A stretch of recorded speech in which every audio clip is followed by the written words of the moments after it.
Mau, mau lagi. Kasih BO libutnya Mulai aja Kasmir kerja hari ini. Ya, Iya, assalamualaikum warahmatullahi wabarakatuh. Waalaikumsalam. Waalaikumsalam warahmatullahi wabarakatuh. Alhamdulillahi nahmaduhu wa nasta'inuhu wa nastaghfiruh wa na'udzubillahi min syururi anfusina wa sayyiati a'malina. May yahdihillahu fala mudhillalah wa may yudlil fala hadiyalah. Asyhadu an la ilaha illallah wahdahu la syarikalah wa asyhadu anna Muhammadan abduhu wa rasuluh. Qallallahu ta'ala fi Qur'anil Karim. A'udzu billahi minasyaitonir rajim. Bismillahirrahmanirrahim. Wa innama yasarnahu bilisanika la'allahum yatazakkarun. Sadaqallahul azim. Syukur alhamdulillah pagi hari ini kita diberikan nikmat iman, nikmat sehat, nikmat Islam. Sehingga kita pagi hari ini kita melanjutkan kajian rutin kita untuk selalu dekat dengan Al-Quran dan menjadi gaya hidup kita di dalam keluarga untuk keselamatan dunia dan akhirat. Di dalam surat 44 ayat 58. Sesungguhnya kami mudahkan Al-Quran itu dengan bahasamu supaya mereka mendapat pelajaran. Jadi kalau kita perhatikan ayat ini, ya, artinya Al-Quran itu dibuat mudah oleh Allah supaya kita dekat dengan Al-Quran. Kalau kita dekat dengan Al-Quran, berarti kita dekat dengan Allah. Kalau dekat dengan Allah, Allah suka sama kita.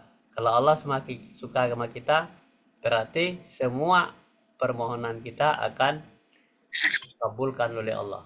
Jadi orang yang jauh dari Allah, doanya tidak bakal dikabulkan oleh Allah. Ini masalahnya. Nah, kita lanjut ya.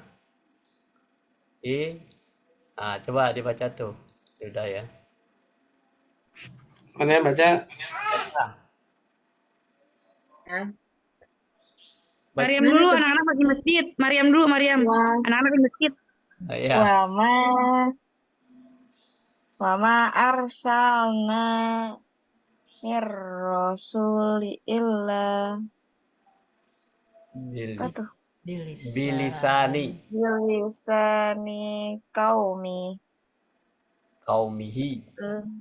qaumihi li yubni ya liyubayyina lahum liyubayna lahum fadlullahu mayyasha wa yahdi mayyasha wa huwal azizul hakim. Apa tuh maksudnya? Nggak tahu. Nggak tahu. Jadi banyak orang baca ayat ini ya. Wama arsalna min rasuli. Ya, kan artinya kami tidak akan mengutus rasul itu illa bilisani qaumihi, kecuali dengan memudahkan lisannya. Lisan itu kan bahasa ya, bahasa kaumnya, supaya menjelaskan bagi mereka fayadlillahi mayasa, maka bagi mereka itu Allah menghendaki siapa yang dikendakinya, wayahdi mayasa, dan menunjuki siapa yang dikehendaki, wahwal azizul hakim, dan Allah itu maha perkasa lagi bijaksana. Nah, kita lihat terjemahan bahasa Indonesianya benar apa tidak? Coba baca tuh. Kami tidak mengutus seorang rasul melainkan dengan kaumnya supaya ia dapat memberi penjelasan dengan terang kepada mereka. Maka Allah menyesatkan siapa yang dikehendaki dan memberi petunjuk kepada siapa yang Dia kehendaki, dan Dialah Tuhan yang Maha Kuasa lagi Maha Bijaksana. Itu terjemahannya yang tadi. Nah, ini terus lanjut. Al-Quran diturunkan dalam bahasa Arab itu bukanlah berarti bahwa Al-Quran untuk bangsa Arab saja, tetapi untuk seluruh manusia. Disesatkan Allah berarti bahwa orang itu sesat berhubung keingkarannya dan tidak mau memahami petunjuk-petunjuk Allah dalam ayat ini. Karena mereka itu ingkar dan tidak mau memahami apa sebabnya Allah menjadikan nyamuk sebagai perumpamaan. Maka mereka itu menjadi sesat.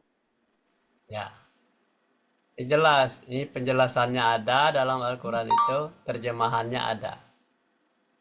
Jadi, kami, kata Allah, kami itu adalah pemahaman antara Allah dengan malaikat. Kami, Allah mengucapkan kami itu adalah Allah malaikat. Kenapa dikatakan kami? Karena Allah mengutus malaikat untuk kepada rasulnya. Nah, kami tidak akan mengutus seorang pun. Nah, berarti seorang artinya manusia. Melainkan hanya dengan bahasa kaumnya. Jadi Al-Quran itu diturunkan dengan bahasa Arab, tetapi untuk diterjemahkan di dalam bahasa sendiri-sendiri, bahasa kaumnya, supaya dapat memberikan pelajaran dengan terang kepada mereka. Nah, jadi kalau Al-Quran itu dibaca Arabnya saja seperti tadi, itu bukan untuk orang bangsa kita, tetapi adalah untuk orang Arab. Tetapi harus diterjemahkan. Kenapa kita bahasanya beda dengan bahasa Arab? Ya kan? Nah, penjelasan dengan terang kepada mereka. Kepada mereka itu adalah ditujukan kepada kita.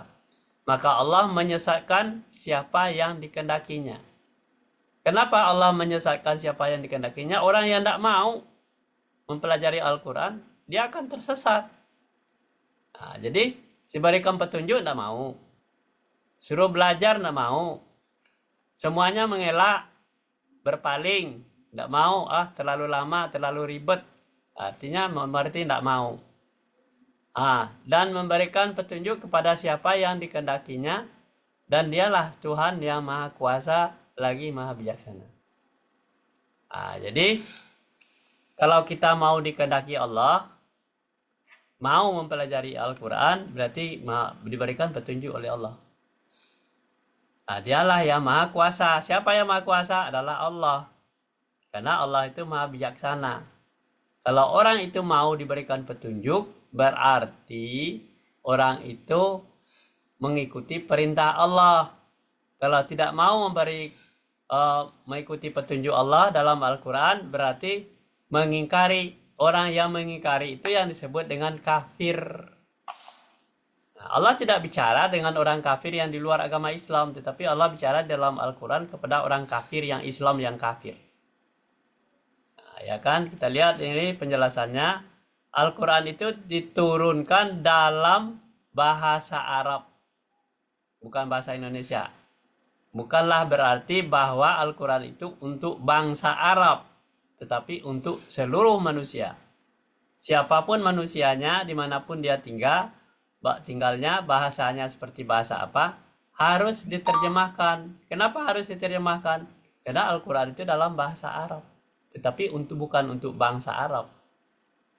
Kemudian dilihatkan, disesatkan Allah berarti bahwa orang yang sesat berhubung keingkarannya dan tidak mau menerjemahkan Al-Quran itu berarti ingkar namanya.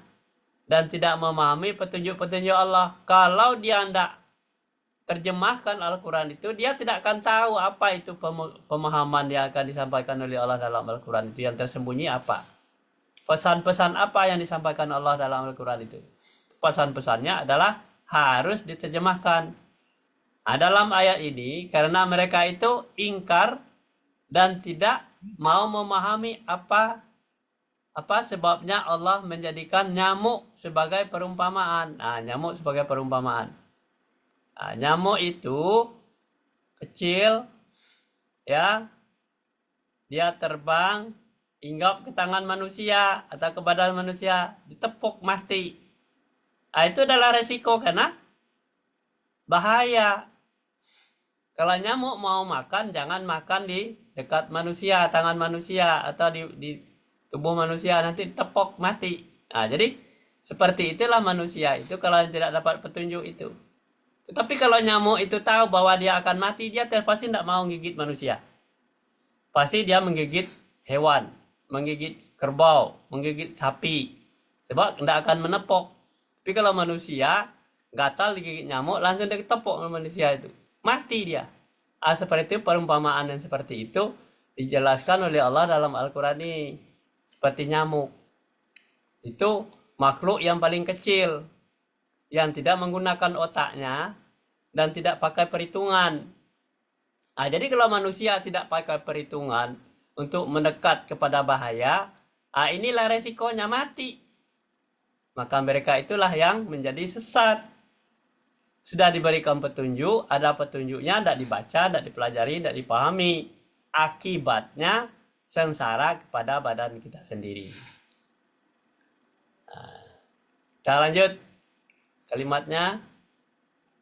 Baca tuh. Tuh, Baca.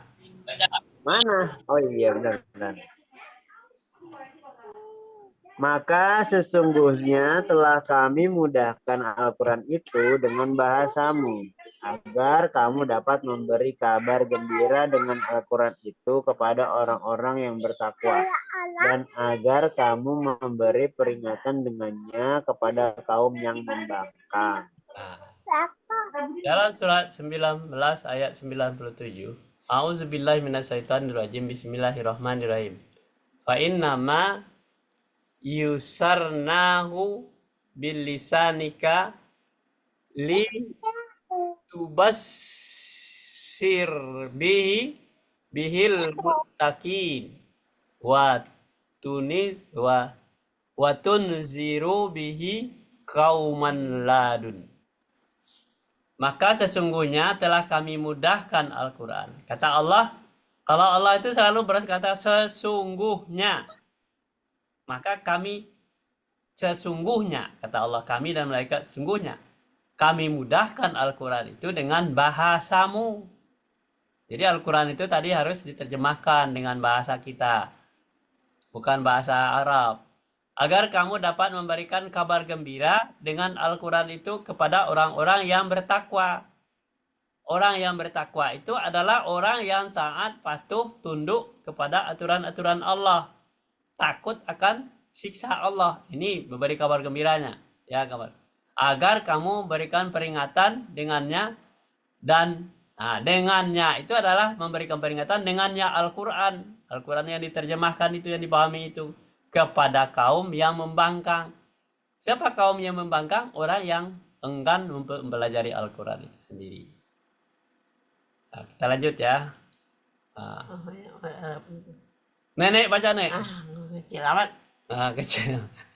Kita lihat terjemahannya ya. A'udzubillahi minasyaitonirrajim. Bismillahirrahmanirrahim.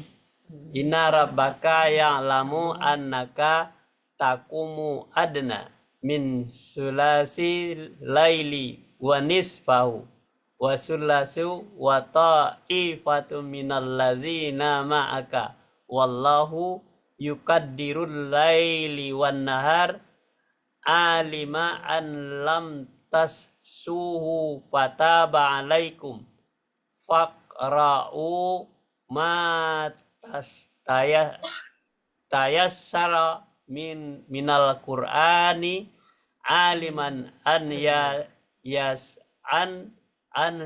sayakunu minkum marda wa akharuna yadribuna fil ardi yabtaguna min fadlillahi wa akharuna yuqatiluna fi sabilillahi faqra'u ma tayassara minhu wa aqimus sholata wa atuz zakat wa akridullaha qardan hasana wa ma qaddimu li anfusikum min khairin tujiduhu indallahi wal khaira wa a'zama ajran wastaghfirullahi innallaha ghafurur rahim. Sadaqallahul azim. Ini ayat cukup panjang. Ya kan? Nah, ini perhatikan. Kalau kita perhatikan ini seperti ini, kita baca-baca saja sampai kiamat pun kita tidak ngerti. Kenapa? Hanya membaca saja. Nah, inilah yang fenomena orang membaca bahasa Arabnya saja. Belajar bertahun-tahun, baca bertahun-tahun, tidak ngerti apa yang dimaksud oleh Allah. Setelah diterjemahkan, kita lihat baca aja. Baca nih terjemahannya. Surat 73 ayat 20. Sesungguhnya Tuhanmu mengetahui bahwasannya kamu berdiri sembahyang kurang dari 2/3 malam atau 1/2 malam atau sepertinya dan sepertiganya, dan demikian pula segolongan dari orang-orang yang bersama kamu, dan Allah menetapkan ukuran malam dan siang. Allah mengetahui bahwa kamu sekali-sekali tidak dapat menentukan batas-batas waktu-waktu itu. Maka dia memberi keringanan kepadamu, karena itu bacalah apa yang mudah bagimu dari Al-Quran. Nah, kata Allah, katanya surat 73 ayat 20, sesungguhnya Tuhanmu mengetahui. Sesungguhnya Tuhanmu itu, Allah itu mengetahui bahwa kamu itu berdiri sembahyang kurang dari 2/3 malam atau 1/2 malam atau sepertiganya. Yang demikian pula segolongan dari orang-orang yang bersama kamu. Nah, segolongan orang yang bersama kamu itu adalah orang yang mendirikan sholat malam hari, 1/3 malam, ya, kurang dari apa, dan sepertiganya. Kemudian, dan Allah menetapkan ukuran malam dan siang. Nah, jadi malam itu ditentukan 12 jam, siang 12 jam. Itu ukurannya. Nah, itu perhatikan, Allah mengetahui bahwa kamu sekali-kali tidak dapat menentukan batas-batas waktu itu. Yang menentukan batas waktu itu malam adalah Allah, siang juga Allah. Maka dia berikan keringanan kepadamu karena itu bacalah apa yang mudah bagimu dari Al-Quran. Kenapa kita harus menjadi mudah? Karena kita tidak dipaksakan untuk memahami Al-Quran itu kalau hanya bahasa Arabnya saja. Harus diterjemahkan supaya bisa mudah untuk memahaminya. Terus baca tuh. Supaya baca. Halo, baca. Dia mengetahui bahwa akan ada di antara kamu orang-orang yang sakit dan orang-orang yang berjalan di muka bumi ini mencari sebagian karunia Allah, dan orang-orang lain lagi berperang di jalan Allah.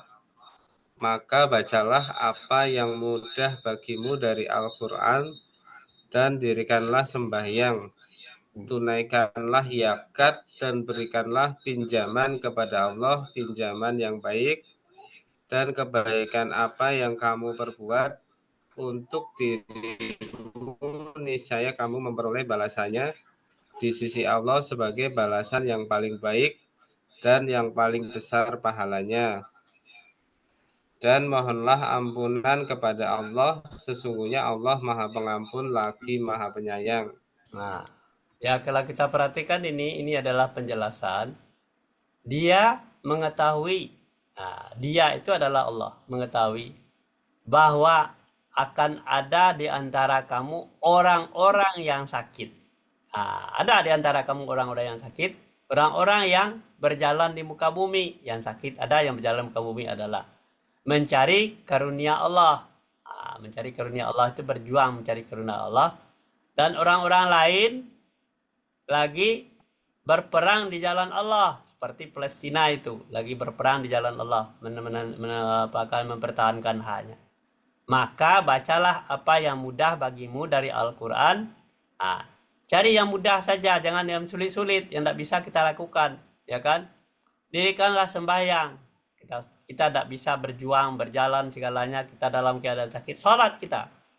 Kemudian bayarkan zakat, tunaikan zakat. Berikanlah pinjaman kepada Allah dengan pinjaman yang baik. Kenapa kita melakukan sesuatu salat itu adalah serupa pinjaman kepada Allah. Bayarkan zakat juga pinjaman kepada Allah, pinjaman yang baik. Dan kebaikan apa saja yang kamu perbuat untuk dirimu, niscaya kamu akan memperoleh balasannya di sisi Allah. Dengan balasan yang paling baik, yang paling besar pahalanya. Nah, jadi kalau kita memberikan pinjaman kepada Allah dengan cara yang baik, mencari penghasilan dengan cara yang baik, dengan jujur, ikhlas, maka kita akan dapat balasan yang besar dari Allah. Nah, kemudian mohonlah ampun kepada Allah, sesungguhnya Allah itu Maha Pengampun lagi Maha Penyayang. Kenapa kita mohon ampun kepada Allah? Karena kita tidak tahu dalam perjalanan hidup kita ini banyak kesalahan-kesalahan kita, banyak dosa-dosa kita ketika kita mengadakan kegiatan itu. Kadang-kadang orang sholat, orang berzakat itu juga ada unsur-unsur sombong, ujubnya. Begitu juga orang yang Tante, aku berdarah di kakiku. sembahyang juga ada pamer. Ya. Kenapa? Sekarang Anan baca tuh, Anan.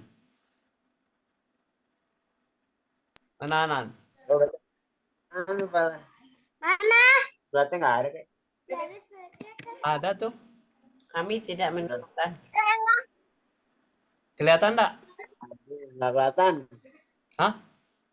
Nggak kelihatan suratnya. Ayam, ayam, ayam. Kita lihat lagi. Ayam ya. Iman ya. Tuh kelihatan enggak? Saya Budi. Oh, kelihatan nih, baru nih. Baru nih. Ini ada di Mantap. Baca Anan. Kami tidak menurunkan Al-Quran ini kepadamu agar kamu menjadi susah. Jadi ma anzalna alaikal qur'ana bahasa Arabnya litasqa. Litasqa itu artinya ya kan? Kakiku berdarah. Kenapa? Kami kata Allah tidak akan menurunkan Al-Quran kepadamu, kepada kita agar kita menjadi susah. Lanjut tuh baca tuh. Bagian Anan yang kecil-kecil tuh. Hatim. Atim. Mana Atim? Jangan PR. Oh, JPR-nya. Ya udah. Jangan PR. Nih, Anan lagi loh. Anan lagi. Dan tidak kami Ganti aja lah. dan Iya. tiadalah kami mengutus kamu melainkan untuk menjadi rahmat bagi semesta alam terhadap alam semesta. Jangan tidak mendengar Mengadakan Sakan. pengerusakan. Nah, jadi mewujudkan berbuat baik itu, yang berbuat baik kepada seluruh makhluk ciptaan Allah itu, kata Allah dalam Al-Quran di surat 21 ayat 107. Wa ma arsalnaka illa rahmatan lil alamin. Nah, kata kami tiada akan mengutus kamu, kata Allah, kami tidak akan mengutus kamu kepada hai Muhammad, melainkan untuk menjadi rahmat bagi semesta alam. Nah, kalau Al-Quran itu bicara kepada Muhammad, kita adalah umatnya Muhammad, maka Muhammad sudah ada, kita yang menjadi berperan di sini. Mengutus kita untuk menjadi rahmat bagi semesta alam. Nah, terhadap alam semesta dengan tidak mengadakan perusakan. Jadi kalau orang yang mengadakan perusakan berarti orang yang bukan utusan Allah. Utusan Allah itu adalah orang yang menjadi rahmat bagi semesta alam. Dimanapun kita berada, kita harus selalu melakukan hal yang terbaik. Nah, walaupun di kalangan orang-orang jahat, kita harus melakukan yang terbaik. Kita tidak mau melakukan perusakan. Ya, sampai di sini dulu kajian kita pagi hari ini. Mudah-mudahan kita mendapatkan petunjuk dan hidayah dari Allah. Dan akhirnya ibadah kita diridai oleh Allah Subhanahu wa Ta'ala. Kita itu selalu sehat dan bahagia dengan apa yang diberikan oleh Allah. Wabillahi taufik wal hidayah. Assalamualaikum warahmatullahi wabarakatuh. Kenapa Nan kakinya Nan? Waalaikumsalam warahmatullahi wabarakatuh. Kenapa Bang? Kakinya Abang?